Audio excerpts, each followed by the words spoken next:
अब जब इन्हें ज्ञान प्राप्त हो गया तो इन्होंने उपदेश देना शुरू किया। तो पहला उपदेश,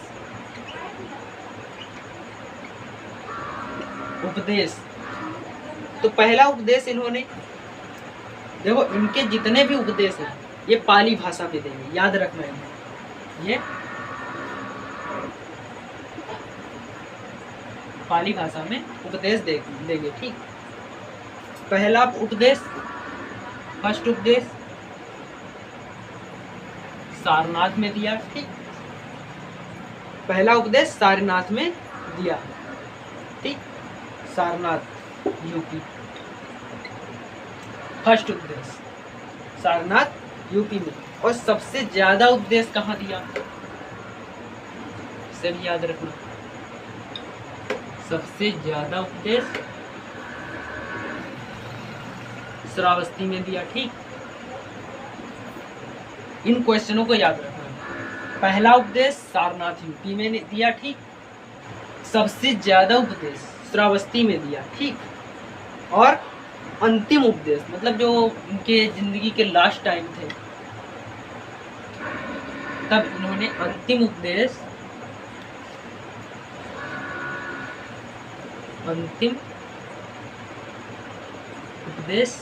कुशीनगर, कुशीनार या कुशीनगर, इसे दो नाम से जानते हैं, ठीक है।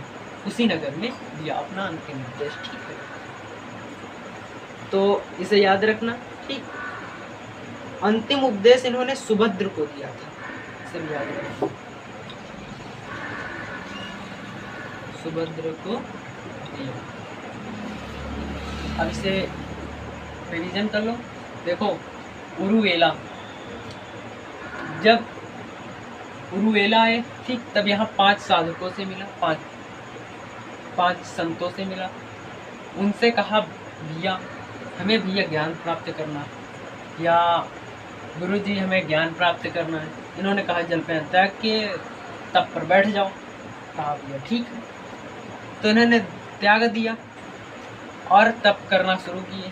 तो एक स्थिति ऐसे आई कि ये मरने की स्थिति पर आ गए। तो इन्होंने जो खीर होती है उसका ग्रहण कर लिया, ठीक, उसे खा लिया, जिससे 5 साधु गुस्सा गए और चले गए। लेकिन इन्होंने कहा हम बीच का रास्ता अपनाएंगे, खाएंगे भी, कि उतना खाएंगे कि जितने में हम चल सकें। इसलिए इन्हें 35 वर्ष की आयु में ज्ञान प्राप्त हुई। इस घटना को हम संबोधि घटना कहते हैं, ठीक।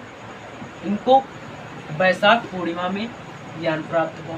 निरंजना नदी के किनारे और पीपल के पेड़ के किनारे या पीपर के पेड़ के नीचे, निरंजना नदी के किनारे, और वैशाख पूर्णिमा के दिन इन्हें ज्ञान प्राप्त हुआ, ठीक। कहाँ पे प्राप्त हुआ? गुरुवेला बौद्ध गया में इन्हें ज्ञान प्राप्त हुआ, ठीक। फर्स्ट उपदेश इन्होंने सारनाथ यूपी में दिया, सबसे ज्यादा उपदेश श्रावस्ती में दिया, और अंतिम उपदेश कुशीनार में दिया, ठीक है। अंतिम उपदेश इन्होंने किसे दिया था? सुभद्र को, ठीक है। और इनके उपदेश किस भाषा में थे? तो इनके उपदेश पाली भाषा में थे, पाली भाषा में उपदेश दिए, ठीक है, याद रखना इसे। पाली भाषा में, किस भाषा में दिया? पाली भाषा में इन्होंने उपदेश दिए हैं, ठीक। और अब आगे बढ़ते हैं।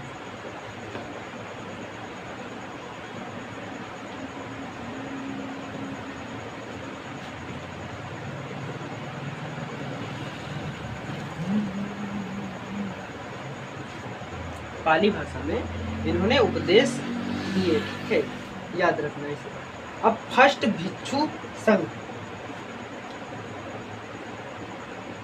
अब देखो जो वो थे, तो एक जैसे हम बौद्ध धर्म को अपनाने के लिए गृह त्याग दिया, तो भिक्षु थे, वो हो गए। तो भिक्षु संघ, प्रथम भिक्षु संघ, भिक्षु संघ, प्रथम भिक्षु संघ वाराणसी में खुला, वाराणसी, ठीक। फर्स्ट भिक्षु संघ वाराणसी। और फर्स्ट भिक्षुड़ी संघ, देखो पहले तो भिक्षुड़ियों के खिलाफ रहे, ठीक, कि इसमें ना रहें वरना ध्यान भटकेगा, ठीक है। लेकिन बाद में भिक्षुड़ी संघ भी बना, ठीक, भिक्षुड़ी संघ। भिक्षुड़ी संघ वैशाली में है, वैशाली में, ठीक, भिक्षुड़ी संघ वैशाली में। और इनकी फर्स्ट भिक्षुड़ी शिष्या प्रजापति गौतमी, यानी कि इनकी मौसी ने ही, जिन्होंने इनका पालन पोषण किया था, उन्होंने ही इनकी मतलब शिष्या बनी। तो फर्स्ट शिष्या प्रजापति गौतमी,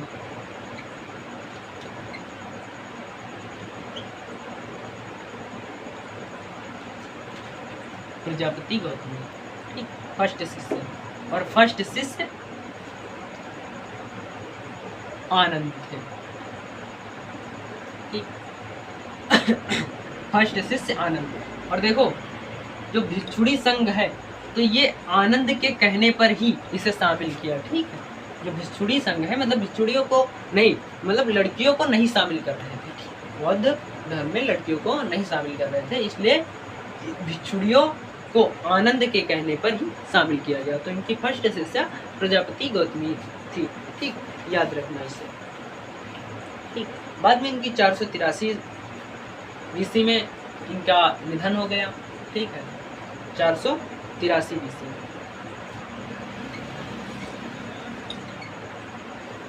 483 ईस्वी में गौतम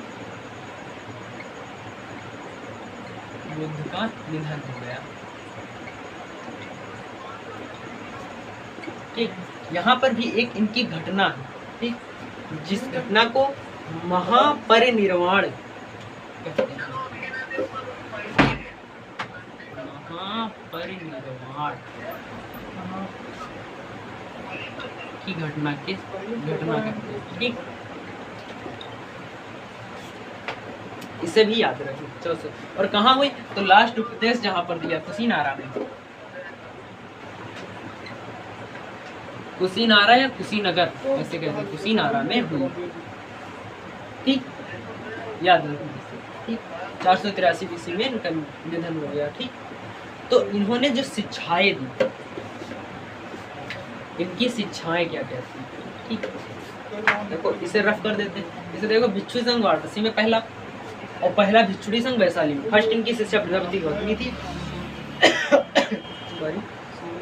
और फर्स्ट शिष्य आनंद थे, ठीक।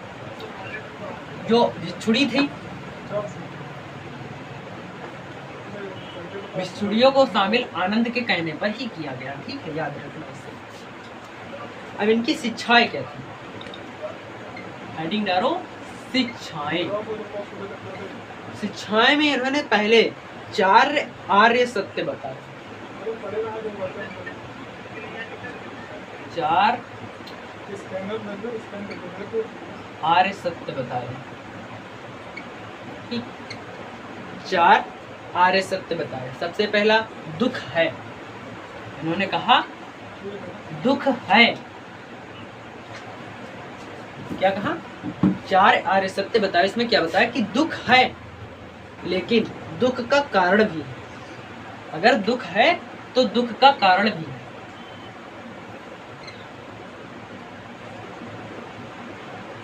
दुख का कारण भी है, जो कि सत्य है, ठीक। दुख है तो दुख का कारण भी है, अगर कारण है तो दुख का निवारण भी है। अगर कारण है तो दुख का निवारण भी है, दुख का निवारण भी है, ठीक। क्या बताया? अगर दुख है तो दुख का कारण भी है, और अगर कारण है तो उसका निवारण भी है, ठीक। तो इसका जो निवारण है, क्या बताया कि इसका निवारण कैसे हो सकता है? तो अष्टांगिक मार्ग बताया, अष्टांगिक मार्ग, ठीक। निवारण क्या बताया कि अष्टांगिक मार्ग, ठीक, जो देखो निरोध गामिनी प्रतिपदा, ठीक। इसे क्या कहते हैं? इच्छाओं को मार देना। अष्टांगिक मार्ग का एक सिंपल है, इच्छाओं को मार देना, इच्छाओं को मार देना। क्या होता है कि ना, आज हमारे पास साइकिल है। फिर साइकिल होती है तो हमें क्या इच्छा होती यार, रेंजर साइकिल होती तो अच्छा होता, मतलब साइकिल है ठीक, फिर रेंजर होती, फिर कहते बाइक होती, फिर कहते चार पहिया होती। तो अगर हम इच्छाओं को ही मार देंगे तो फिर दुख बचेगा ही नहीं, ठीक। तो दुख का कारण भी है, ठीक। तो दुख समुदाय, इसे क्या कहते हैं? दुख समुदाय। दुख समुदाय, ठीक, इसे क्या कहते हैं? दुख समुदाय, और इसे दुख निरोध।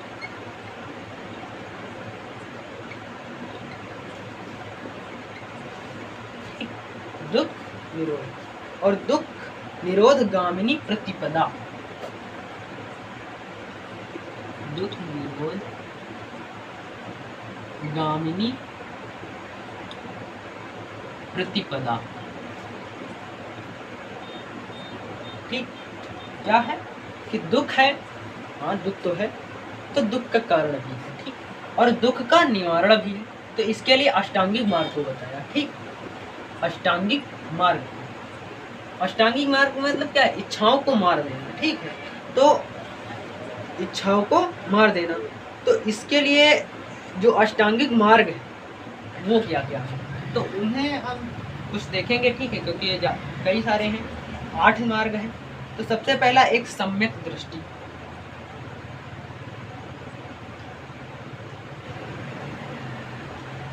अष्टांगिक मार्ग, अष्टांगिक मार्ग,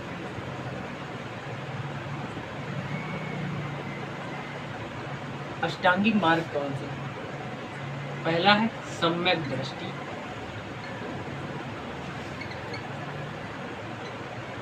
सम्यक दृष्टि, सम्यक दृष्टि, फिर सम्यक संकल्प,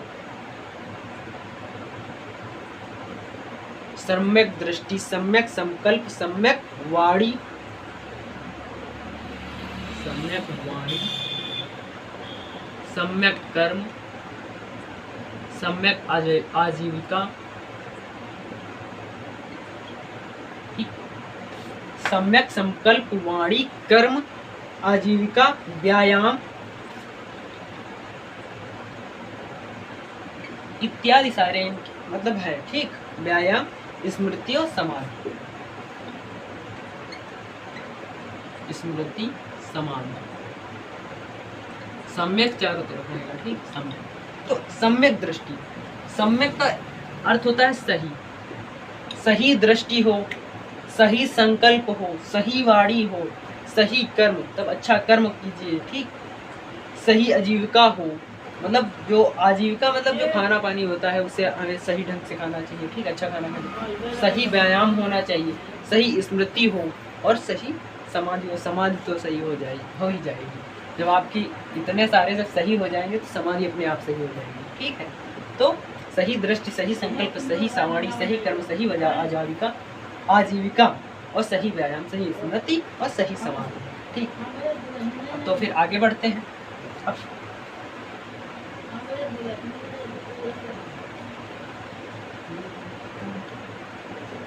ठीक, अब क्या है, इन्होंने 10 शील गुण बताए, 10 शील गुण, जिसमें से कुछ को हम लिखेंगे, कुछ को 10 शील गुण बताए। सत्य, अहिंसा, आस्तेय, ये सारे गुण थे, ठीक। तो आप इन्हें जानते ही होंगे, शायद कक्षा 12 की किताब में पढ़े होंगे। तो ये 10 शील गुण बताए, जिसमें सत्य, अहिंसा, आस्तेय, अपरिग्रह, ब्रह्मचर्य और नृत्य ज्ञान, सुखद। और अब इनके देखो त्रिरत्न लिख लेते हैं, ठीक। त्रिरत्न, इनके त्रिरत्न, ठीक। त्रिरत्न में सबसे पहला कौन सा है? बुद्ध धम्म। त्रिरत्न बुद्ध धम्म संघ, बुद्ध धम्म संघ, ठीक। ये इनके त्रिरत्न है, ठीक। 10 गुण में क्या हुआ बता ही दिया मैंने, सत्य, अहिंसा, आस्तेय, अपरिग्रह, ब्रह्मचर्य, ठीक, और नृत्य गान और और कौन सा है, सुखद, सुखद विस्तर। ठीक, ये सारे इनके 10 शील गुण हैं। त्रिरत्न इनके बुद्ध धम्म संघ है। ठीक, याद रखना इन्हें। और इन्हें त्रिपिटक, इन्हें याद रखना है। त्रिपिटक इन्हें भी याद रखना है। त्रिपिटक, त्रिपिटक। तो त्रिपिटक में एक विनय पिटक है। ठीक, विनय पिटक, विनय पिटक फर्स्ट। सेकंड कौन सी है, सुत्त पिटक, सुत्त पिटक, अभिपिटक। ये इनके त्रिपिटक है। ठीक, अभिधम्म पिटक शायद, ये अभिधम्म पिटक है ना शायद, अभिधम्म पिटक। तो देखो विनय पिटक क्या है। विनय पिटक के संकलन, विनय पिटक के संकलन करता कौन है, तो इनके अपाली शिष्य है। ठीक, अपाली शिष्य। संकलन इसका किसने किया, अपाली शिष्य ने किया। जो विनय पिटक है उसका संकलन किसने किया, अपाली शिष्य ने किया। ठीक है, याद रखना इसे।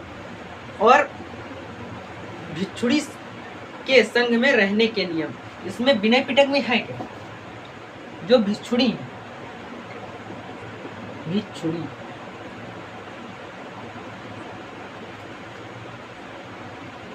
भिक्षुड़ी के बौद्ध धर्म में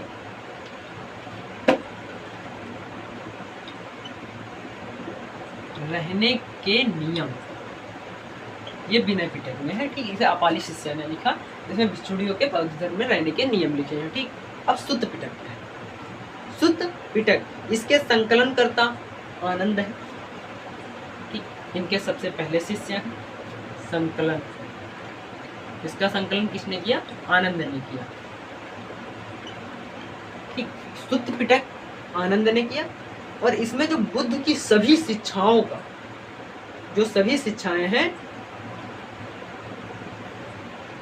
ठीक, उन सभी शिक्षाओं और सभी सिद्धांतों का उल्लेख है सुत्त पिटक में। आनंद ने, इसके संकलन करता आनंद है, तो आनंद ने इसमें गौतम बुद्ध के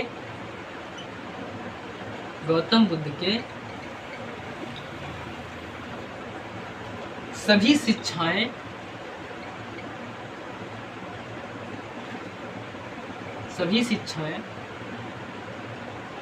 और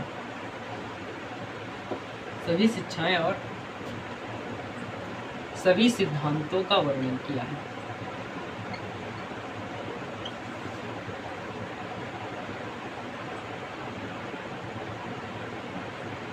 वर्णन किया है। ठीक, याद रखना इससे। ठीक, अब अभिधम्म पिटक में क्या है, तो अभिधम्म पिटक में इसके संकलन करता है मोगली पुत्र। ठीक,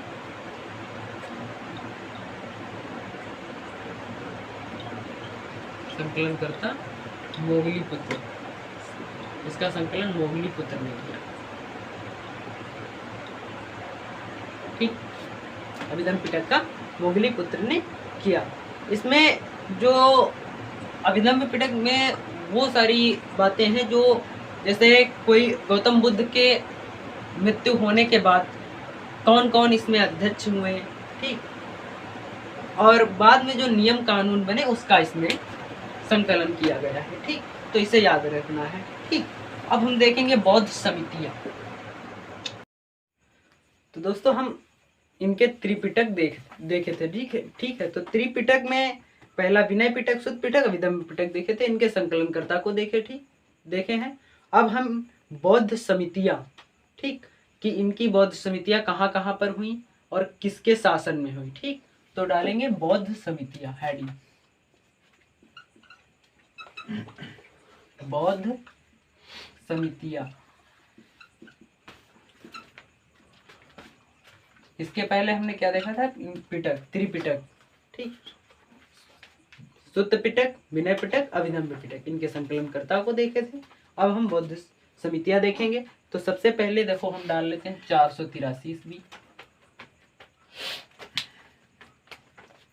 483 ईस्वी, फिर 383 ईस्वी, ठीक है, और फिर 255 ईस्वी, ठीक, 255 ईस्वी, और ये है प्रथम शताब्दी, प्रथम शताब्दी, ठीक। अब 483, 383, 255 और प्रथम शताब्दी को इस समय मतलब इनकी बौद्ध समितियां हुई। और अब इसकी एक ट्रिक याद रखेंगे कि कहाँ कहाँ पर हुई, तो RVPK, RVPK, आर का मतलब राजगृह, राजगृह, राजगृह, वैशाली, पाटलिपुत्र, पाटलिपुत्र, ठीक है, और का से मतलब है कुंडलवन, कुंडलवन, कुंडलवन, ठीक। यहाँ पर देखो, यहाँ पर वर्ष, जगह है, कहाँ कहाँ पर हुई, ठीक, बौद्ध समितियाँ, ठीक। और फिर कौन कौन उनके समय में शासक रहे हैं, तो शासक, अब शासक ए के, ठीक, शासक AK और AK, ये इनकी ट्रिक है। इसका मतलब है अजात शत्रु, अजात शत्रु, ठीक, कालाशोक,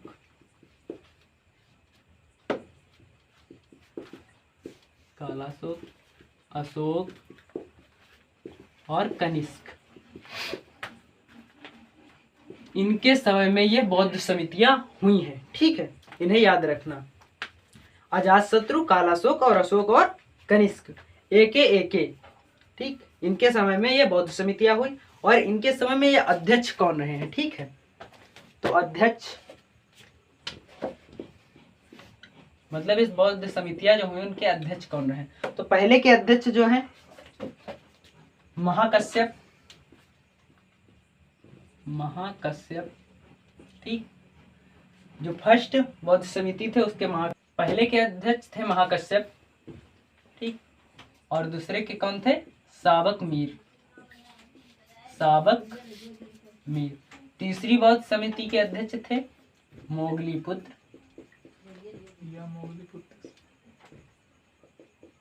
ठीक, और चौथी बौद्ध समिति के अध्यक्ष थे वसुमित्र। और इसमें एक उपाध्यक्ष थे, ठीक है, इस बौद्ध समिति में उपाध्यक्ष थे, उपाध्यक्ष, उपाध्यक्ष कौन थे, उपाध्यक्ष अश्वघोष, अश्वघोष, अश्वघोष की पुस्तक, ठीक, इसे याद रखना, ठीक। अध्यक्ष महाकश्यप पहली बौद्ध समिति के, दूसरे के थे साबक मीर, और तीसरे के मोगलीपुत्र, और चौथे के वसुमित्र। इसके उपाध्यक्ष अश्वघोष थे। और अश्वघोष की एक पुस्तक थी बौद्ध चरित, इसे याद रखना,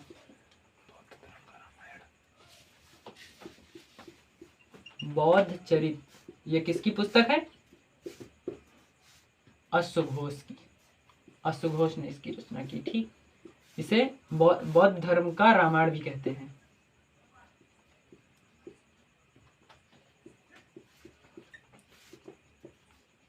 धर्म का रामायण भी कहते हैं, ठीक, याद रखना इसे। तो इसका हम एक बार रिवीजन कर लेते हैं, ठीक है, क्योंकि ये थोड़ा कठिन है और इन्हें इम्पोर्टेंट भी याद रखना है, ठीक। तो बौद्ध समितियां, बौद्ध समिति, पहली बौद्ध समिति 483 ईस्वी में हुई, जो कि राजगृह में हुई, ठीक। इसके समकालीन जो शासक था इसके समय, वो अजातशत्रु था, शासक थे अजातशत्रु, और इसके अध्यक्ष थे महाकश्यप, ठीक है। और 383 ईसा पूर्व जो सेकंड बौद्ध समिति, फर्स्ट बौद्ध समिति, सेकंड बौद्ध समिति, थर्ड और फोर्थ, सेकंड में 383 ईसा पूर्व, जो कि वैशाली में हुई। ठीक, जिसके उस वक्त शासक कौन था, मतलब तो काला अशोक था, और सावक मीर के समय में ये हुई, मतलब सावक मीर की अध्यक्षता में यह सेकंड बौद्ध समिति हुई। थर्ड है 255 ईसा पूर्व में, जो कि पाटलिपुत्र में हुई। किस शासक के मतलब समकालीन में हुई, तो अशोक के, और इसकी अध्यक्षता मोगलीपुत्र कर रहे थे। ठीक, और फोर्थ जो प्रथम शताब्दी की हुई, जो कुंडलवन में हुई, और इसके समय के राजा कौन थे, कनिष्क थे, और किसकी अध्यक्षता में, वसुमित्र की अध्यक्षता में। इसके उपाध्यक्ष थे अश्वघोष। ठीक, अश्वघोष द्वारा लिखित पुस्तक बौद्ध चरित्र। ठीक, इसे बौद्ध धर्म का रामायण भी कहते हैं। ठीक, अब आगे बढ़ते हैं। दूसरा पॉइंट क्या है कि जो चौथी समिति थी, जो कि प्रथम शताब्दी को हुई थी। ठीक है, और प्रथम शताब्दी को हुई थी। ठीक है, ये कुंडलवन में हुई। ठीक, कनिष्क के समय में हुई, और इसके अध्यक्ष वसुमित्र थे। ठीक, तो इसी समिति के समय, मतलब चौथी समिति के समय,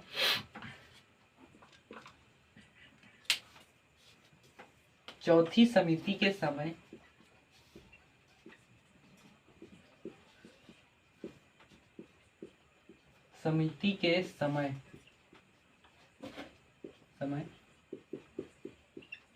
बौद्ध धर्म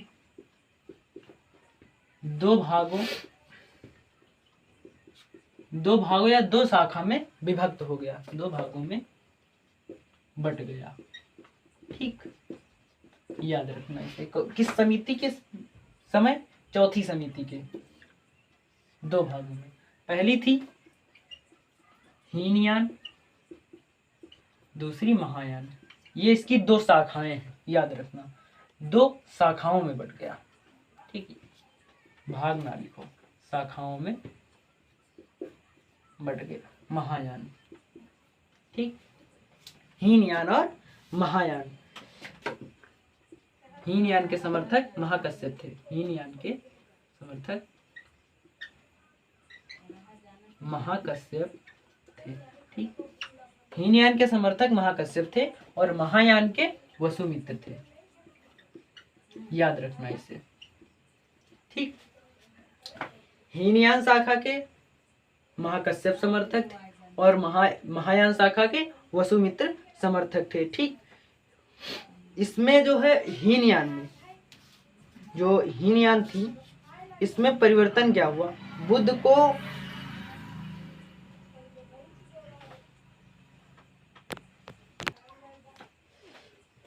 महाकश्यप ने, मतलब इसमें क्या, महाकश्यप ने बुद्ध को हीनयान शाखा में महापुरुष माना, गौतम बुद्ध को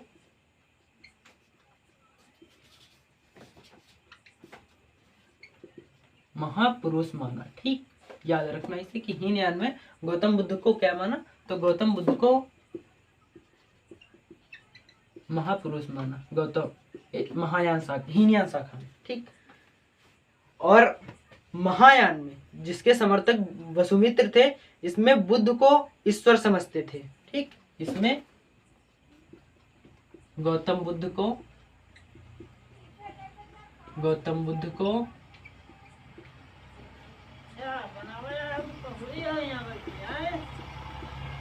ईश्वर समझते थे।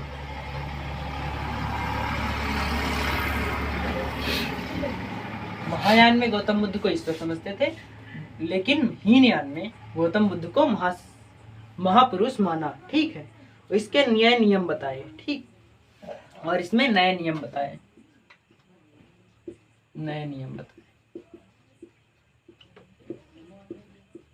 ठीक, महायान में नए नियम बताए, जिसमें चीन, जापान, कोरिया, भूटान आदि देशों ने अपनाया भी। चीन, भूटान, कोरिया आदि देशों ने अपनाया भी। ठीक है,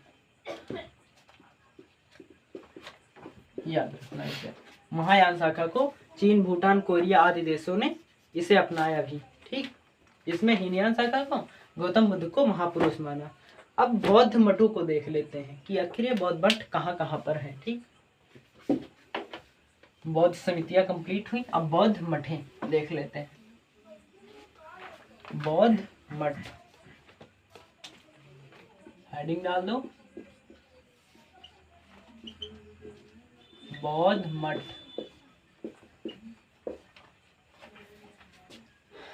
लद्दाख, लद्दाख में कौन कौन सी मठ है? लद्दाख में हेमिस मठ, ठीक, हेमिस, लद्दाख में हेमिस मठ है, ठीक। और सिक्किम में रुमटेक एंड लिंगडम, लिंगडम,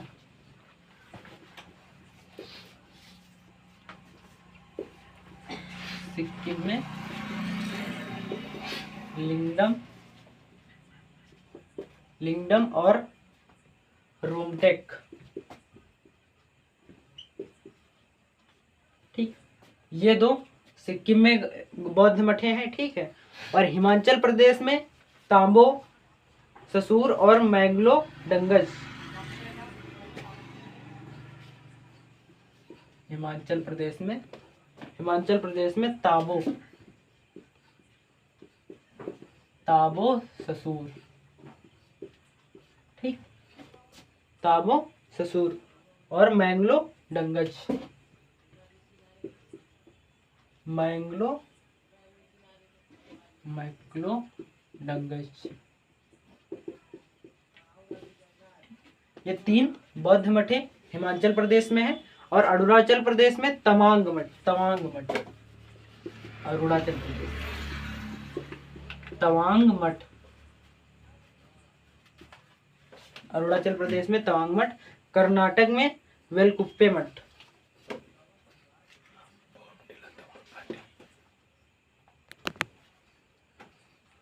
दोस्तों ये तवांग जो है इम्पोर्टेंट इसलिए हो जाता है, तवांग घाटी में, तवांग घाटी में तवांग मठ भी है, प्लस इसमें बोमडिला दर्रा है, बोमडिला, बोमडिला दर्रा, जो कि अरुणाचल प्रदेश में पाया जाता है, इसलिए यह अधिक फेमस है तवांग की वजह से, ठीक, तवांग मठ, ठीक। फिर कर्नाटक में वेलकुप्पे मठ है,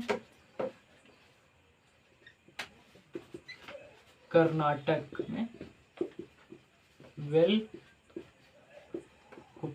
मठ, ठीक, याद रखना इन्हें, ठीक। और बौद्ध शिक्षा केंद्र तक्षशिला है, वल्लभश्री, विक्रमशिला, नालंदा विश्वविद्यालय आदि ये केंद्र है बौद्ध शिक्षाओं के, बौद्ध मठों के, याद रखना। लद्दाख में हेमिस है, ठीक, हेमिस। और सिक्किम में लिंगडम और रुमटेक है। हिमाचल प्रदेश में ताबो, ससुर, मैंगलो डंगज। और अरुणाचल प्रदेश में तवांग मठ है। ये तवांग मठ सबसे बड़ा मठ है, बौद्ध मठों में सबसे बड़ा तवांग मठ है, ठीक है, याद रखना। और ये अधिकतर फेमस इसलिए बोमडिला दर्रा यहाँ पर पाया जाता है, तवांग घाटी में है, ठीक है। और कर्नाटक में वेलकुप्पे मठ है। और बौद्ध शिक्षा केंद्र कहाँ कहाँ पर है? तो ये तक्षशिला, वल्लभी, विक्रमशिला, नालंदा विश्वविद्यालय आदि बौद्ध शिक्षाओं के केंद्र है, ठीक है। तो दोस्तों क्लास कैसी लगी? अगर क्लास अच्छी लगी हो तो लाइक करें, सब्सक्राइब करें, हमारे चैनल को सब्सक्राइब करें। धन्यवाद।